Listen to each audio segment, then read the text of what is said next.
பாங்கர் கோட்டை, ராஜஸ்தான். பாழடைந்த கோட்டை, காற்றின் சத்தம். ராஜஸ்தானின் மணல்வெளியில் தனியாக நிற்கும் பாங்கர் கோட்டையின் அழகு பார்த்தவுடனே அது ஏன் அச்சுறுத்துகிறது என்று புரியாது. ஆனால் அந்த கோட்டையை சாபமிட்ட மந்திரவாதியின் கதை, அவன் காதலித்த ரத்னாவதி அரசி, அவளை அடைய முடியாமல் விட்ட வஞ்சக மந்திரம், அதற்கு பின்னர் நிகழ்ந்த மரணம், அழிவு, சூரியன் மறைந்த பிறகு இங்கே யாரும் தங்க அனுமதி கிடையாது.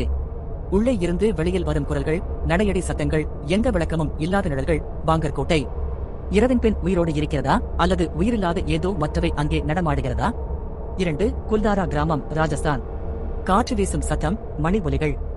ஜெய்சல்மேர் அருகே 300 ஆண்டுகளாக பாழடைந்த குல்தாரா கிராமம். ஒரு இரவில் முழு கிராம மக்களும் தடயமே இல்லாமல் மறைந்துவிட்டனர். ஏன்? எப்படி? யாருக்கும் தெரியாது.